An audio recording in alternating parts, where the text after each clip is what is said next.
There he goes. It's the Christmas What's up, dude? special. How What's you up, doing? man? Fantastic. How are you doing? All good? Good, dude. I'm up in Jersey. It's freaking cold up here, but yeah, outside of that, it's pretty good. I can imagine. Yeah. Well, first of all, nice to meet you. I've been following you for several months. I've listened to your podcast in the past, or like some of the series that you've had, and I learned a couple of things from you here and there. And I'm very happy that you were able to take the time to join me today. I know it's Christmas time. It is the Christmas special. You're in New Jersey, as you mentioned. I'm in Taos, New Mexico. Northern New Mexico is also freezing cold. It's about to get No ton way. of snow I didn't think it was tonight, cold out tomorrow. there. Oh, it's super cold. We're about to get a bunch of snow tonight.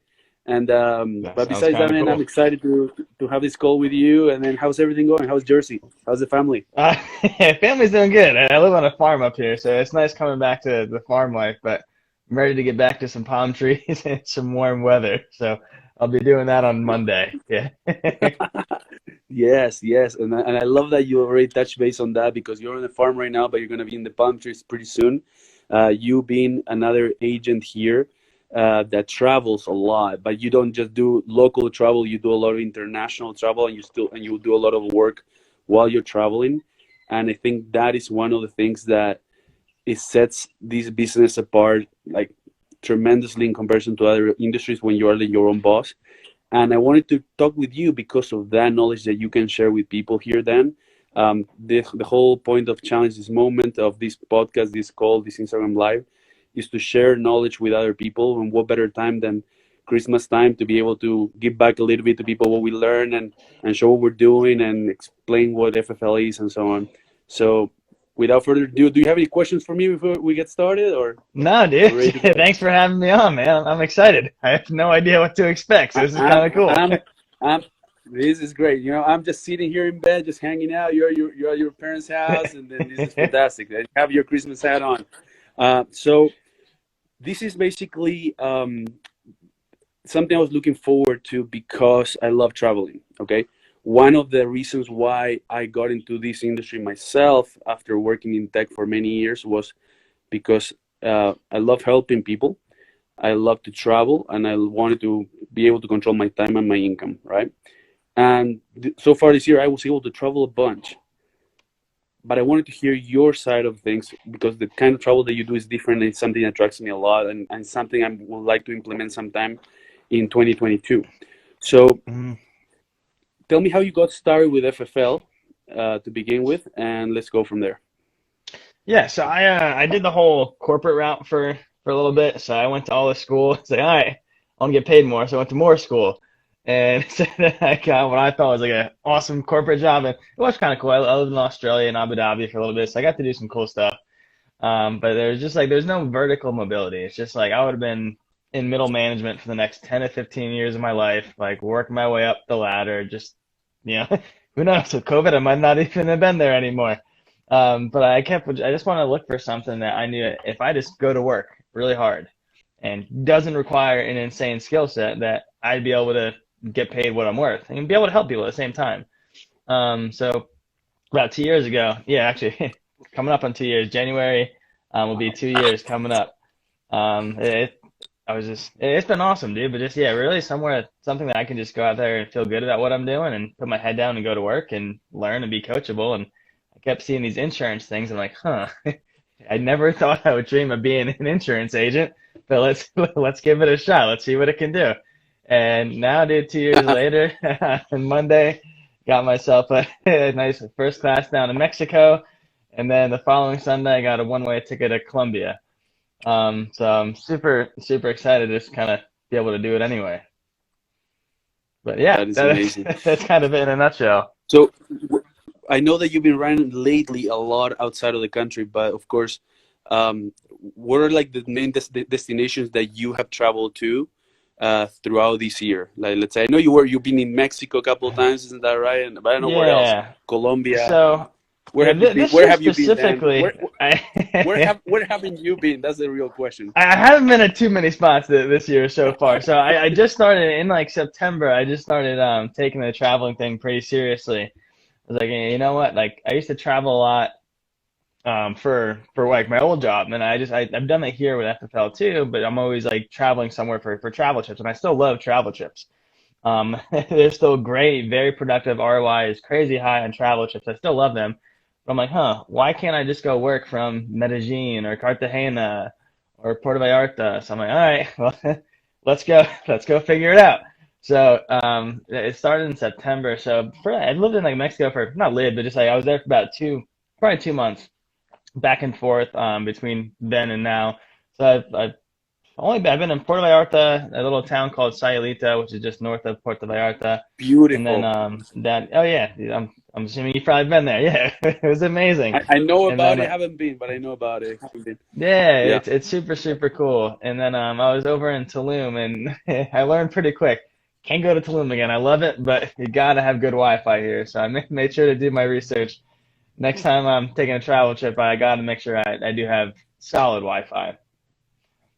So Oh yeah. now I'll be So touring. My goal next year is to get so to when almost you every single decided to country in start South America. the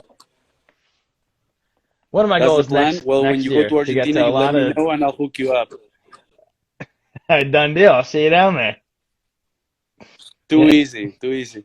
So It's crazy. I what had I one was of gonna my say was, agents. He's like, "Hey, dude, we got to meet up in the States." I'm like, "Well, after the Miami conference, I'm like, well, it's probably not going to be in the States. You're gonna have to come down to it's like Mexico or Colombia." And he goes, "I'm in." So that's going to uh, be our new version of travel trips. We're just going to travel out, do it all there you virtual, have a go. good time, work hard, and learn from each other. So I'm excited.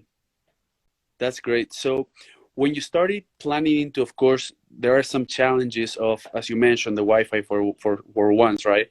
But when you start Mm. planning on saying, you know what, I'm gonna start working and living remotely in Mexico, and with all the benefits that it has, and of course the challenges, what were some of the first challenges that you faced when you started thinking about doing these kind of trips? Because of course you're not seeing people face to face in the US, you're doing everything remote. Mm. So tell me about that, and how do you So, overcame some of those challenges? yeah, so I really do. It's not that big of a challenge. I know it sounds crazy, like we're living in a different country, but like it doesn't matter if I'm sitting in Jacksonville, Florida, or over in like Singapore. It's the same thing. It's over Zoom, right? So the client doesn't necessarily know where you're at. Now you just put it as a virtual background on. Heck, sometimes I'll show them when I was in Puerto Vallarta, I had like a really nice backdrop of the jungle. I'm like, all right, just gonna put that back here, be a talking point real quick. But in terms of doing it virtually, it doesn't matter if you're sitting in your home wherever you're at right now or in another country. It's literally the same exact thing. It's just doing it virtually. So Very the good. the the challenges that we would face in the States are no different than the challenges that we would face elsewhere, right? And heck, even part of the States, when I'm in Jacksonville, Florida, sometimes my apartment Wi-Fi is not that solid. So I literally go through the same exact challenges no matter where I'm at. Got it. So you mentioned, regardless where you are, it doesn't really matter because I'm doing them over Zoom. How long have you been doing Mm. Zoom appointments? About 2.5, 3 months. 2.5, 3 months. And Yeah. how do you get started on them? About like booking them? Like, is it easier? How do you go about booking them? Let's put it out. Let's share that with Yeah. people. So I book them fairly similar to how we would book a regular appointment for an in-person. I just say, hey, the next step, set up a quick 15, 20-minute Zoom appointment. What's a good email I can send an invitation over to? Because I think there's two big differences, really a main difference between doing it in person versus doing it over Zoom, right? When we're doing presentations in person, right, we go out to the client's home, sit down with them. They Right. cancel, we still go. Um, they forget about us, we still show up, right? So it's just a go, go, go mentality. When we're doing it over Zoom, it's much more of like a doctor-patient type relationship, where I Right. would much rather them cancel on me or reschedule than not show up. So I treat it a lot different. So I'll ask for an email address. I shoot them over an email confirmation. And towards the end of the script, just to make it more real, hey, I'll even go like, hey, do you have any like existing diagnoses or health conditions like stroke, heart attack, cancer, just so I can do some research ahead of time.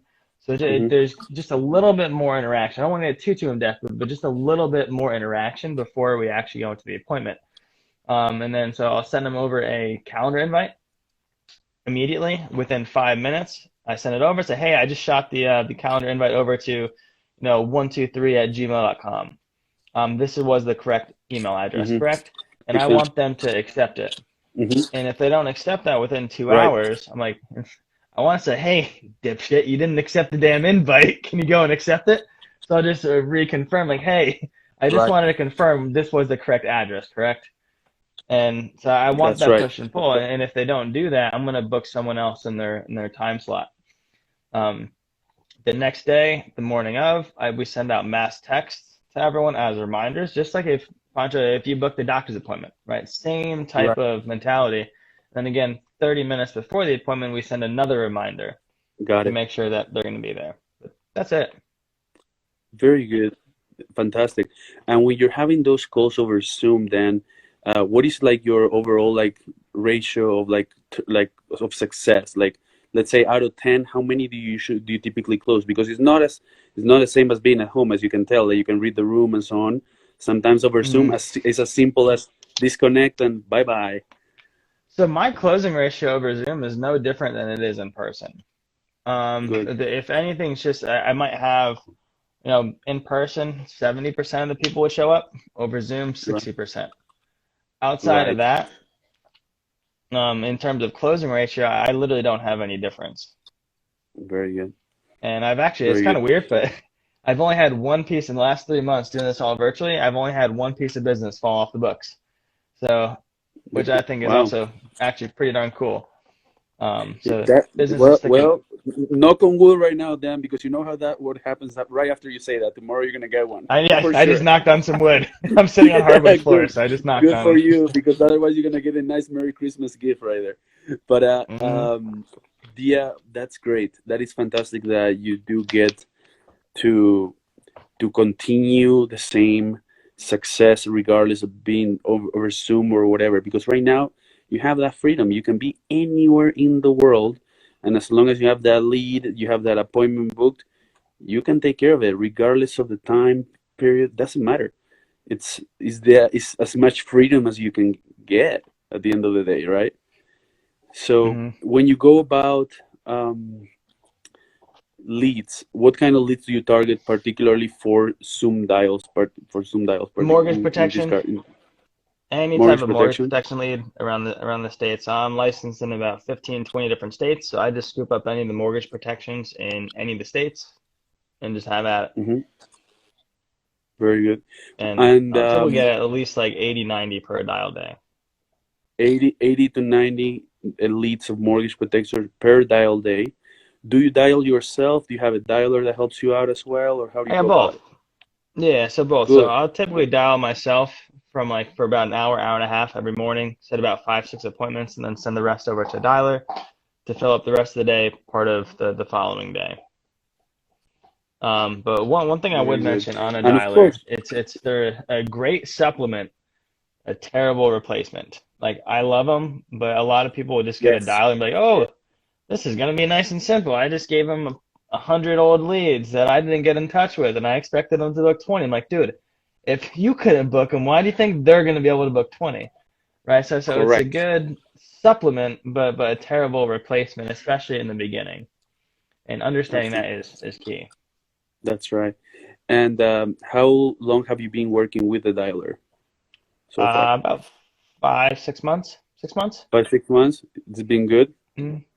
Yeah, I Very mean good. it's definitely not as efficient as if I were dialing myself.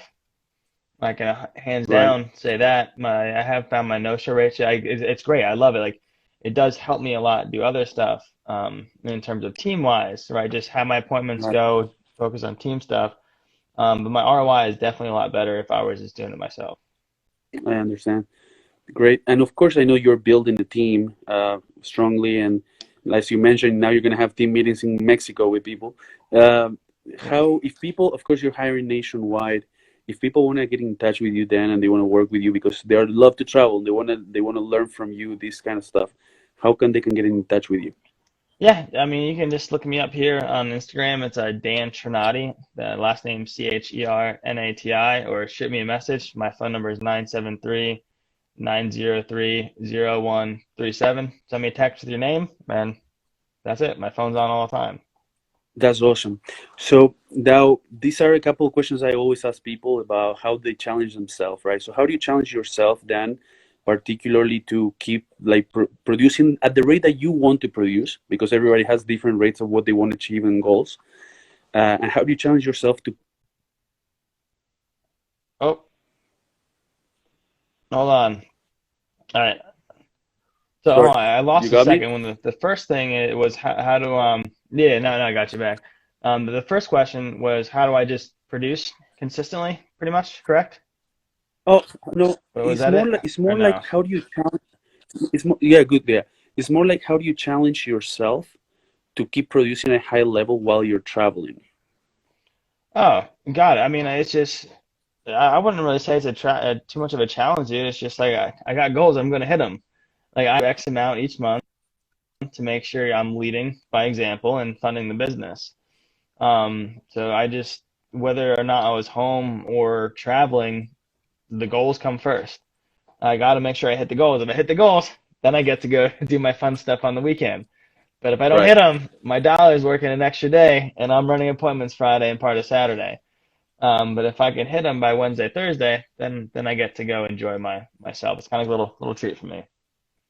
I Very think good. that answers that one. What was the other question? The other question is, how do you challenge your team? Because of course, like you're trying to not just setting an example for them, but how do you challenge them, especially when they are new agents, they're just getting started, they're within their first 90 days, and they are working in the US, they're not traveling around probably like you are right now, because you've been doing this for almost 2 years now, they're just getting started. So how do you challenge them to go through those 90 days to persevere and make it happen because we know what we can achieve with this company? Yeah, definitely. So, how do I challenge the new folks? One, I just really want to make sure that I understand what their goals are. So the way I challenge them is just by understanding what their goals are and really just helping them get there. Like, hey, dude, you said you wanted to go do X, Y, and Z, but you just took 5 days off. Like, do you really want to go do X, Y, and Z, right? Um, Right.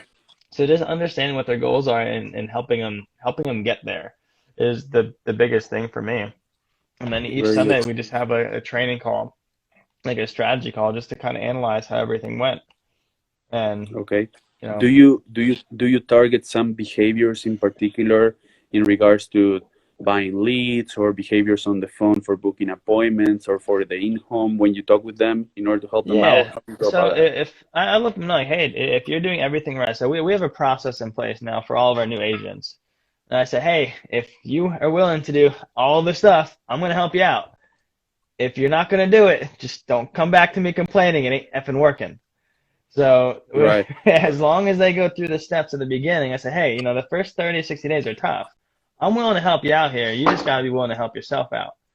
If you're going to do that, I'm Right. going to help you. And if they Right. continue doing it, we're going to keep helping them until they get rocking and rolling. If they ain't do it, I let them know from the gate, like, I ain't gonna effing help you if you're if you're trying to do your own thing, like because this is the way we Right. do it. And I'm not trying to be rude when I say that. I just want to be real with people so they understand what to expect. Very good. And in regards to clients, how do you challenge your clients, particularly over Zoom, when you're trying to get that close and you know they're a bit hesitant, they want to think about it or whatever it may be? How do you go about that challenging at that point in time to make sure that, hey, you already filled out this lead, we spoke on the phone, you clearly want this because we're here talking about it, but now you're hesitant. How do you challenge them to make sure they get it? Yeah, it's literally the same thing as the in-home, right? If we understand what their why is, we just use that as against them, just like we were talking about with agents, right? How do we challenge them? Is just by understanding what their why is. The same exact thing is true with clients, right? We just got to understand their why. You said, hey, I got to think about it. And Bob, you just told me Mary's going to be screwed if we don't have anything in place. What is there to think about? Right? I just act surprised. I act dumbfounded, and they can still see that over Zoom. So it's really no different than it is in person. Very good. Excellent. Excellent. And of course, you have been, this is going to be an easy part for you though, because every single agent that I get in here, most of them, they don't speak Spanish. and you do have some Spanish because you've been in Mexico and Ah, Colombia and so on. So solamente un this is poco. solo un poco. So I asked people to repeat this phrase, and the phrase is the following: Si no es ahora, ¿cuándo? Si no es hora cuando, Desafía este momento. desafía este momento. Muy bien, muy bien. Very good, man. So, so the whole point of this is like, if it's not now, when? Like, challenge this moment, right? Yeah. Why do we do that? Because every day, like, we have different scenarios to improve ourselves, to challenge ourselves, to get better at what we're doing, um, challenge our team, challenge our clients, and so on. And the one thing that oh, we have a question here in the thing. Oh, you have a visitor and we have a question. What's the best question Hey. Dan ever got from anyone in the business this year? Okay, we have a question here from someone in the Ooh. chat, Giovanna. What's the best question Dan ever got from anyone in the business? Is that in regards to like a mentor challenging someone or like a new agent asking a Anything. question and I don't just know. any That's not question? that's not my question. That's someone Oh from the my chat. I don't goodness. know what's the best Okay. question you got. That is tough. What's the best question I ever got? Um, how many lives have you changed this year? Oh, good. And That's and for me that meant a whole lot because when I look at agents, it's like, hey, how much, how many people am I actually impacting? And wow, that just made me think a lot. Like, very oh, good. yeah. I have a question that I started asking last week, and I think is a good one. What would have to happen for Dan Chernati to stop working with FFL?